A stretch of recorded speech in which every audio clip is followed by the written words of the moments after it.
Assalamu alaikum my dear viewers, welcome back to my channel tasty enjoyable homemaker. இன்னைக்கு வந்து நீங்கள் பார்க்க போகிறது வந்து குக்கிங் vlog தான்.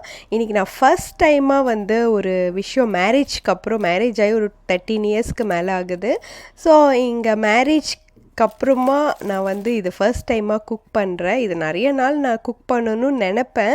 பட் வந்து எனக்கு பயமாக இருக்கும் குக் பண்ணுறதுக்கு. அப்புறம் நிறைய ஒர்க் இருக்குமோன்னு பயமாக இருக்கும். பட் இன்றைக்கி வந்து அதை எப்படியாச்சும் பண்ணிடலாம் அப்படி சொல்லி தான் வந்து இன்றைக்கி வந்து குக் பண்ண போகிறேன். என்னென்னா கோலா உருண்டை சால்லாம் வந்து பண்ண போகிறேன்.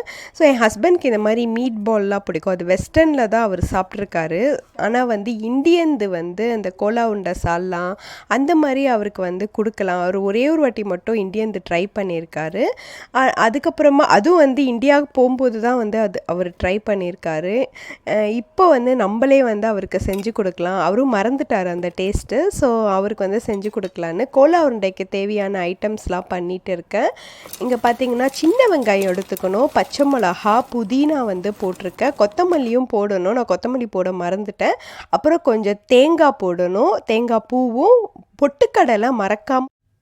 பொட்டுக்கடலை வந்து மறக்காமல் போடணும். இறைச்சி நிறையா இருக்கிறதால நான் கொஞ்சோண்டு இறைச்சி போட்டு ஒரு செட்டு வந்து நான் அரைச்சிக்கிட்டேன். இதுதான் அந்த செட்டு. ஸோ 2வது செட்டு 3வது செட்டு அந்த மாதிரி பண்ணிக்கலான்னு செட்டு எடுத்து வச்சுட்டேன். இப்போ 2வது செட்டும் வந்து நான் அரைக்கிறேன். மீட் வந்து 1 கிலோ மீட் வந்து வாங்கினோம். அது அவங்களே கொஞ்சம் மின்ஸ் பண்ணி தான் வந்து கொடுத்தாங்க. ஸோ அது வந்து அந்த கோலா உருண்டைக்கு வந்து இன்னும் நல்லா பேஸ்ட்டு மாதிரி இருக்கணும். ஸோ 2வதும் வந்து நான் நல்லா அரைச்சிக்கிட்டேன். ஸோ இதையும் வந்து ஆக்சுவலி கோலா உருண்டை வந்து கொஞ்சம் வேலை.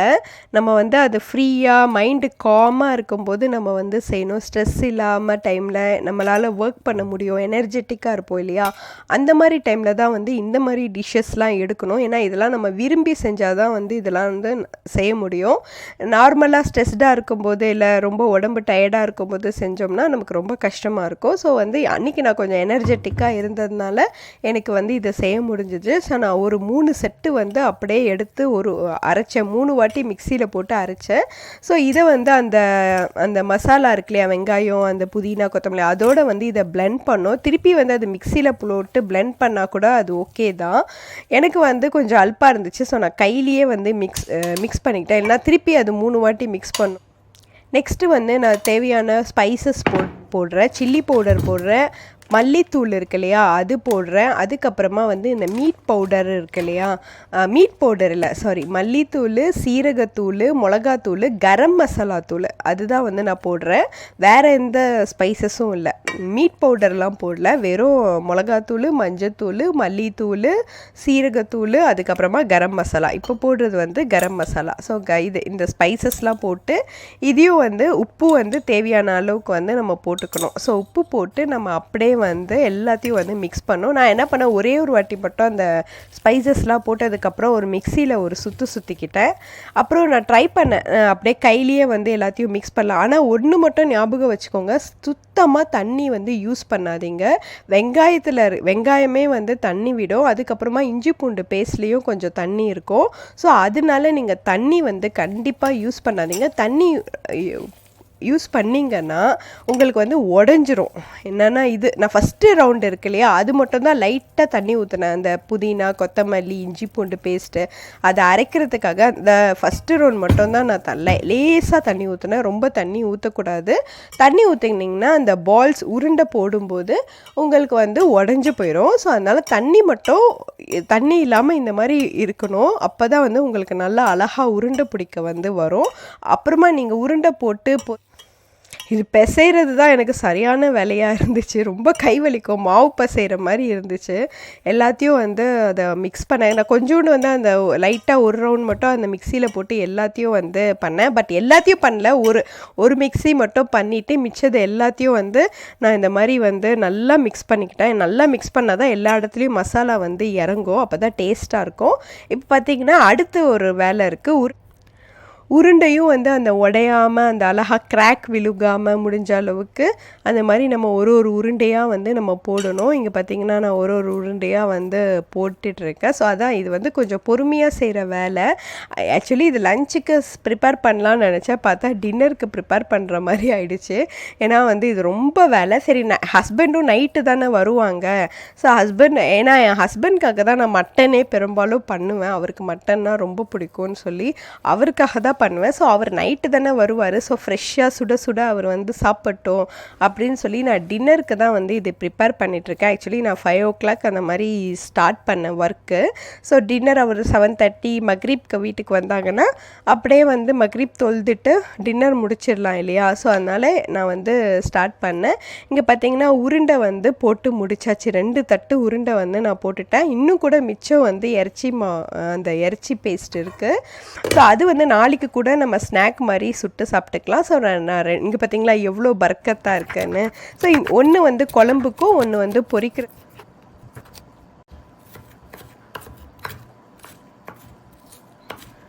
வெங்காயம் வந்து நல்லா வந்து கட் பண்ணணும். சாப்பிட முடிஞ்ச அளவுக்கு வந்து நான் கொஞ்சம் மெலிசாக கட் பண்ணிக்கிறேன். அப்போ தான் வந்து அந்த நல்லாயிருக்கும். ஸோ அதனால் நான் கொஞ்சம் சாப்பிட முடிஞ்ச அளவுக்கு கொஞ்சம் சாப் பண்ணி வச்சுருக்கேன். சாப்பரில் போட்டு கூட நீங்கள் பண்ணிக்கலாம், அது இன்னும் நல்லாயிருக்கும். எனக்கு சாப்பர் எடுத்து அதை வேற கழுவிட்டு இருக்கணுமேனு ஒரு அலுப்பு பட்டுட்டு அதுக்கு நம்ம கையிலேயே வெட்டி போட்டுடலான்னு நான் கையிலேயே வெட்டிட்டு இருக்கேன். ஸோ இப்போ வந்து தக்காளி வந்து கட் பண்ண தேவையில்லை. நான் தெரியாமல் தக்காளியை வந்து நான் கட் பண்ணிட்டேன். ஏன்னா மிக்சியில் போட்டு அரைக்க தான் போகிறோம். அதனால் தேவையில்லாமல் தக்காளியை கட் பண்ணி வேஸ்ட் பண்ணிட்டேன். ஸோ தக்காளி வந்து மிக்சியில் போட்டு அரைச்சாச்சு. அதே மிக்சியில் நம்ம கழுவ வேணாம், அதே மிக்சிலேயே நம்ம வந்து இது போட்டுக்கலாம், என்னது தேங்காய் பூவு பாதாம் பருப்பு இருக்கு இல்லையா, அது போட்டிருக்கேன் குழம்புக்காக. கொஞ்சம் குழம்பு வந்து நல்லா டேஸ்ட்டு கொடுக்கும்னு. அதுலேயே வந்து சோம்பு. இப்போ வந்து குழம்பு ஸ்டார்ட் பண்ணுறேன். பட்டை கிராம்பு ஏலக்காய் வழக்கம் போல் தாளிச்சுட்டு ஆனியன் இருக்கு இல்லையா, அந்த சாப்டு ஆனியன்ஸு அதை போட்டு வந்து நான் வந்து வதக்கிக்கிறேன். இது வந்து நான் சின்ன வெங்காயம் தான் வந்து யூஸ் பண்ணுறேன். சின்ன வெங்காயம் நீங்கள் யூஸ் பண்ணிங்கன்னா டேஸ்ட் வந்து இன்னும் கொஞ்சம் என்ஹான்ஸ் பண்ணும். பெரிய வெங்காயத்தை விட சின்ன வெங்காயம் வந்து உங்களுக்கு நல்லாயிருக்கும், உங்களுக்கு டேஸ்ட் வந்து என்ஹான்ஸ் பண்ணும். ஸோ நான் சின்ன வெங்காயம் தான் போட்டு வதக்கிக்கிட்டு இருக்கேன். ஸோ நான் கொஞ்சம் ஓரளவுக்கு நல்லா வந்து பிரியாணி அளவுக்கு வதங்கணும்னு அவசியம் இல்லை. பட் இது ஓரளவுக்கு கொஞ்சம் வதங்கினா, எப்போவுமே வந்து ஆனியன் நல்லா வதங்கினா அந்த குழம்பு வந்து நல்லா டேஸ்ட்டு வந்து கொடுக்கும். அது கொஞ்சம் நம்ம பொறுமையாக அது வதக்கணும். அது வதக்கி முடித்தோடனே முக்கியமான இன்க்ரீடியண்ட் என்னென்னு பார்த்தீங்கன்னா இஞ்சி பூண்டு பேஸ்ட்டு. ஸோ இஞ்சி பூண்டு பேஸ்ட்டும் வந்து நான் வந்து இதில் ஆட் பண்ணிக்கிறேன். இஞ்சி பூண்டு வந்து அரைச்சி வச்சது வந்து ரொம்ப யூஸ்ஃபுல்லாக இருக்குது. வாய்ஸ் வந்து கொஞ்சம் உங்களுக்கு பிரேக் ஆகலாம், ஏன்னா வந்து எனக்கு தொண்டை வந்து கொஞ்சம் ப்ராப்ளமாக இருக்குது. ஸோ அதனால தான் வந்து அதனாலேயே எடிட்டிங் பண்ணலாமா வேணாமான்னு யோசிச்சுட்டு இருந்தேன். பட் வீடியோ வந்து அப்லோட் பண்ணுன்றதுக்காக நான் வந்து வாய்ஸ் ஓவர் கொடுத்துட்ருக்கேன். ஸோ இங்கே பார்த்திங்கன்னா உருண்டை எல்லாமே வந்து ரெடி ஆகிடுச்சு. இப்போ குழம்பு வைக்கணும். ஸோ வெங்காயம், அந்த தக்காளி இருக்கு இல்லையா, அதை அரைச்சி வச்ச தக்காளி வந்து டொமேட்டோ பியூரி வந்து ஊற்றுறேன். அது வந்து ரியல் தக்காளி, அந்த டின்னில் இருக்க டொமேட்டோ பியூரி கிடையாது. சொந்தமாக தக்காளியை வந்து அரைச்சி இதில் வந்து ஊற்றுறேன். அதுலேயே வந்து கொஞ்சம் தண்ணி ஊற்றிக்கிறேன். ஸோ அதையும் வந்து கொஞ்சம் நல்லா வதங்கினதுக்கப்புறமா நம்ம ஸ்பைசஸ்லாம் வந்து ஆட் பண்ணிக்கலாம். இதுலேயும் அதே ஸ்பைசஸ் தான், சில்லி பவுடரு, அதுக்கப்புறமா வந்து இந்த சில்லி பவுடர் வந்து அவ்வளோவா காரம் இருக்காது, இந்த மலேசியா சில்லி பவுடரு. ஸோ இது காஷ்மீர் சில்லி பவுடர் மாதிரி இது கலர் நல்லா கொடுக்கும்.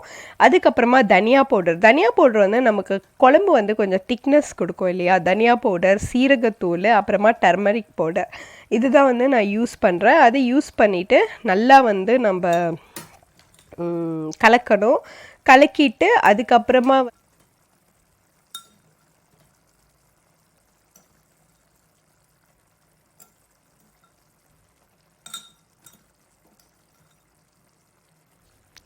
எப்பவுமே ஸ்பைசஸ் போட்டோன்னே கருக விடாமல் பார்த்துக்கணும், இல்லைனா குழம்பு கசக்க ஆரம்பிச்சிடும். ஸோ அதனால் ஓரளவுக்கு டக்குன்னு கிண்டி விட்டு லைட்டாக தண்ணி ஊற்றிடணும்.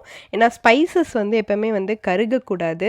நெக்ஸ்ட்டு வந்து பார்த்திங்கன்னா நல்லா வந்து தண்ணி ஊற்றி ஃபஸ்ட்டு வந்து கொஞ்சம் கொதிக்க விடணும். கொதிக்க விட்டதுக்கப்புறம் கொஞ்சம் கொதித்ததுக்கப்புறமா நம்ம வந்து இது வந்து பார்த்திங்கன்னா மட்டன் மசாலா வந்து வீட்டில் இருந்துச்சு. ஸோ அதனால் இது போடுறேன். நீங்கள் மலேசியாவில் இருந்தீங்கன்னா மலேசியா மட்டன் கறி பவுடர் இருக்கு இல்லையா, அதுவே போடுங்க. மலேசியாவே நல்லா டேஸ்ட்டாக தான் இருக்குது. ஏன்னா சொந்தமாக கூட நம்ம அரைச்சி போடலாம். இது வீட்டில் வந்து இருந்துச்சுன்னு போட்டால் இதுவும் கொஞ்சம் டேஸ்ட்டாக தான் இருக்கும். ஸோ இந்த மட்டன் மசாலா வந்து நான் போடுறேன். ஸோ அது மட்டன் மசாலா போட்டு அதுக்கப்புறமா அந்த பவுடரும் போட்டு அதுக்கப்புறமா வந்து நல்லா வந்து நான் இப்போ வந்து கொதிக்க வைக்கிறேன். ஸோ அந்த ஒரு பேக்கெட் இருந்துச்சு, சரி இது மட்டன் தானே பண்ணுறோன்னு சொல்லி அந்த பவுடரை எடுத்து நான் கலந்துட்டேன். அப்புறம் கொஞ்சம் நல்லா கொதிக்க விடணும் குழம்பு கொஞ்சம் கொதித்ததுக்கப்புறமா, ரொம்ப கொதிக்க விட வேணாம், ஓரளவு கொதித்ததுக்கப்புறமா நம்ம வந்து இந்த பச்சையாக தான் போட. சில பேர் என்ன பண்ணுவாங்கன்னா வறுத்துட்டு அதுக்கப்புறமா வந்து குழம்புல போடுவாங்க. அந்த மாதிரி கூட நம்ம பண்ணலாம். பட் ஏன் நான் வந்து இந்த மாதிரி பச்சையாக போடுறேன்னா, அந்த இறைச்சி மட்டன் இருக்கு இல்லையா, அதுக்குன்னே ஒரு தனி டேஸ்ட் இருக்குது. அந்த மட்டனோட சாறு வந்து அப்படியே வந்து அந்த குழம்புல வந்து ஊறி அப்படியே வந்து அது இதில் இருக்கும். இப்போ பொரிச்சோனையே பாதி வெந்துடும். வெந்ததுக்கப்புறமா நம்ம போடுவோம் இல்லையா, ஸோ அப்போ வந்து அவ்வளோவா அந்த குழம்புல வந்து இது இருக்காது, அந்த டேஸ்ட்டு வந்து ஃபுல்லாக இறங்காது. பட் இது வந்து அந்த இறைச்சியோட டேஸ்ட்டு வந்து ஃபுல்லாக அந்த குழம்புல வந்து அப்படியே அந்த எசன்ஸ்லாம் வந்து அந்த குழம்புல இருக்கும்ல, ஸோ குழம்பும் வந்து கொஞ்சம் டேஸ்ட்டாக இருக்கும். அந்த ரீசனுக்காக நான் வந்து இந்த மாதிரி வந்து அந்த அப்படியே பச்சையாக வந்து போடுறேன். உங்களுக்கு வந்து பொரிச்சு தான் போடணும்னு ஆசை இருந்தால் நீங்கள் பொரிச்சு கூட போட்டுக்கோங்க. இந்த மாதிரி கூட நீங்கள் ட்ரை பண்ணி பாருங்கள், உங்கள் குழம்பு வந்து ரொம்ப டேஸ்ட்டாக இருக்கும். ஸோ மட்டன் போட்டுட்டு கொஞ்சம் ரொம்ப ஹை ஸ்பீடில் வைக்காமல் கொஞ்சம் மீடியம் ஸ்பீடில் வச்சுட்டு நம்ம நல்லா கொதிக்க விடணும். அந்த மட்டன் வந்து கோலா உருண்டை வேந்துடும், ஏன்னா நம்ம அரைச்சி பேஸ்ட் மாதிரி தானே வேக வைக்கிறோம். அதனால் மட்டன் அளவுக்கு லேட் ஆகாது, ப்ரெஷர் குக்கரில் போடுற அளவுக்கு. இது நல்லா ஒரு 5 to 10 மினிட்ஸ்லேயே நல்லா வெந்துடும். அந்த கோலா உருண்டை வந்து வெந்துடும். அந்த கோலா உருண்டை வேவுற வரைக்கும் நம்ம வெயிட் பண்ணணும். அந்த கோலா உருண்டை வெந்துருச்சான்னு ஒரு பிடிச்ச மட்டன் பண்றது நைட்டுக்கு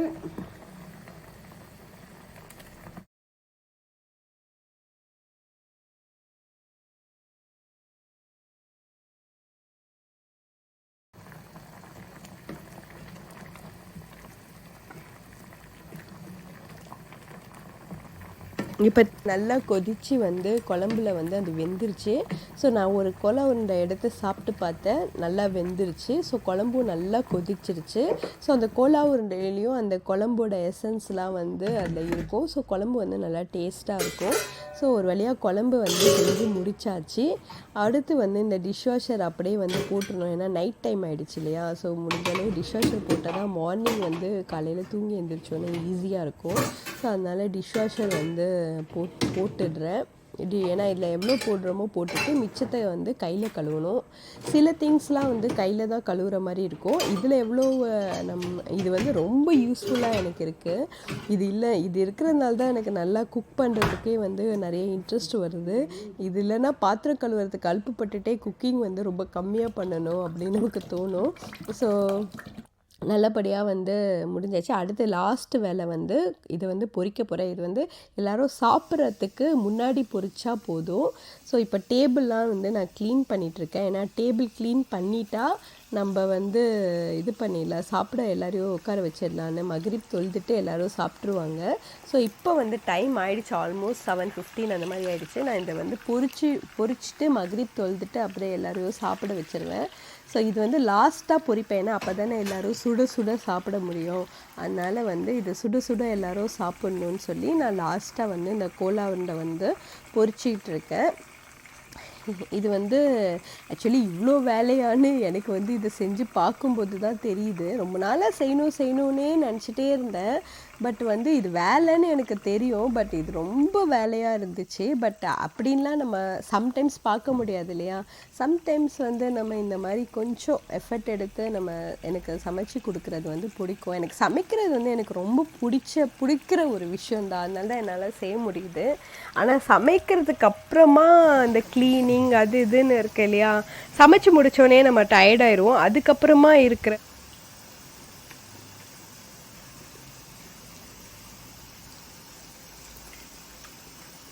நல்லா இருக்கா? ட்ரை பண்ணுறேன்.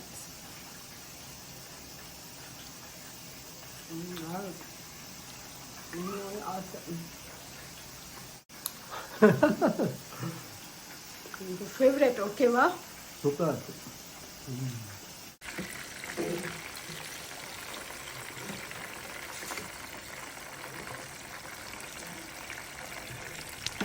ஸோ ஸோ அவ்வளோதான் வந்து 2 செட்டு கோலா உருண்டை வந்து நான் பொரிச்சிட்டேன். ஸோ எல்லாருக்கும் பொரிச்சது வந்து ரொம்ப பிடிச்சிருக்கு. பொரிச்சு கூட நம்ம குழம்புல போடலாம். ஏன்னா வந்து குழம்புல நிறைய பேர் சாப்பிடலன்னா நீங்கள் இந்த மாதிரி பண்ணிடுங்க, பொரிச்சு குழம்புல போட்டு விட்டுருங்க.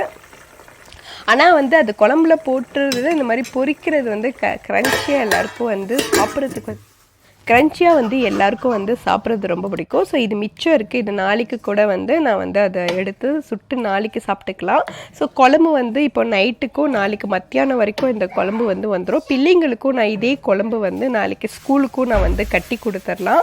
ஸோ நாளைக்கு வந்து நான் ஹரிபரியாக எனக்கு நிறைய ஒர்க்கு வந்து இருக்காது. இந்த மாதிரி நம்ம பிளான் போட்டு லேடிஸ் வந்து சமைச்சிட்டோம்னா நம்ம வந்து எப்போ பார்த்தாலும் கிச்சன்லேயே இருந்துட்டு இருக்க தேவையில்லை. நம்ம வேறு டைமிங் வந்து நமக்காக டைமிங் வந்து நம்ம ஸ்பெண்ட் பண்ணலாம். எல்லாருக்குமே வேலை செஞ்சுட்டே இருந்தால் கஷ்டமாக இருக்கும் இல்லையா? ஸோ அதனால் நம்ம வந்து நமக்கான டைமிங் வந்து ஒதுக்கணும். ஸோ எப்போத்தாலும் கிச்சன்லேயே இல்லாமல் இந்த மாதிரி சமைச்சிட்டு நம்ம வந்து கொஞ்சம் ஃப்ரீ டைமும் நம்ம எடுத்துக்கணும். எடுத்துக்கிட்டால் நமக்கு பிடிச்ச விஷயங்கள் வந்து நம்ம செஞ்சுக்கலாம். நமக்கு பிடிச்ச விஷயம் வந்து ஹாப்பியாக வந்து நம்மளை வந்து நம்ம வச்சுக்கலாம் இல்லையா? ஸோ அதுதான் வந்து நம்ம இது மாதிரி எப்போவுமே கிச்சனில் இல்லாமல் முடிஞ்ச அளவுக்கு வேலையை வந்து நம்ம கம்மி பண்ணிக்கணும். நான் இன்றைக்கி ஹெவியான வேலை தான் செஞ்சேன். பட் இப்போ செஞ்சுட்டா நாளைக்கு வந்து எனக்கு கொஞ்சம் ஃப்ரீயாக இருப்பேன். ஏன்னா நாளைக்கு வந்து எனக்கு குழம்பு இருக்குது, வெறும் ரைஸ் மட்டும் போட்டுக்கிட்டா போதும். நீ இது ட்ரை பண்ணி பாரு, நல்லா இருக்கா சொல்லு. ட்ரை பண்ணி பாரு, நல்லா இருக்கா சொல்லு. டாக்குமெண்டா நல்லா இருக்கா, பிடிச்சிருக்கா? சாப்பிடு. குழம்பு எப்படி இருக்கு?